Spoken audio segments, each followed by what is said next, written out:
যারা যারা গোলাপ জামুন খেতে ভালোবাসেন তাদের জন্য আজকের এই ভিডিওটি স্পেশালি।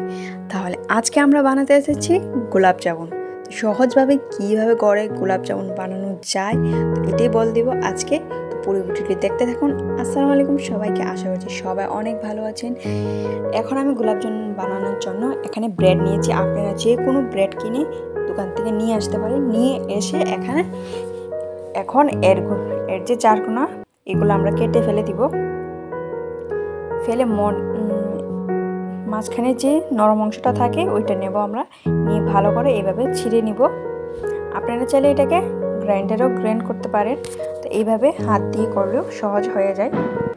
তো এদিকে সবগুলো ছেঁড়ার পর এখানে আমরা একটু হালকা কুমকুম গরম দুধ নিয়েছি, তো এটাকে এইভাবে মিশিয়ে দেব।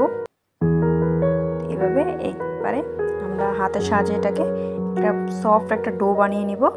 এভাবে ভালো করে মুট করে এভাবে একটা সফট একটা ডো হয়ে গেছে। দেখুন ডোটা অনেক সুন্দর হয়েছে। এভাবে আপনারা ডো বানিয়ে নিতে পারবেন।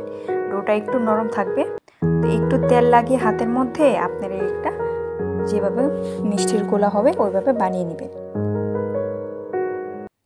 তো সবগুলা এভাবে আমি এক এক করে বানিয়ে নিব।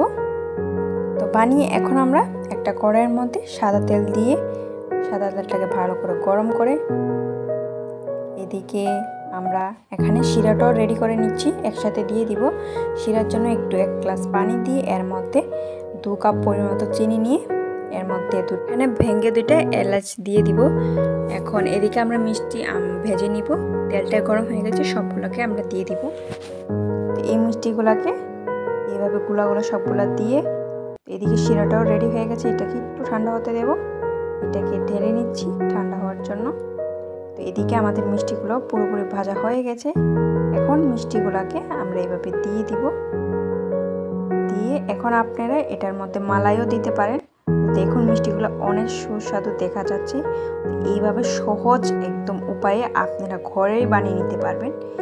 দেখেন কোনো বেশি উপকরণ লাগেনি, আপনারা ঘরের মধ্যে এত সহজে গোলাপ জামুন বানাতে পারবেন, বানিয়ে খেয়েও নিতে পারবেন।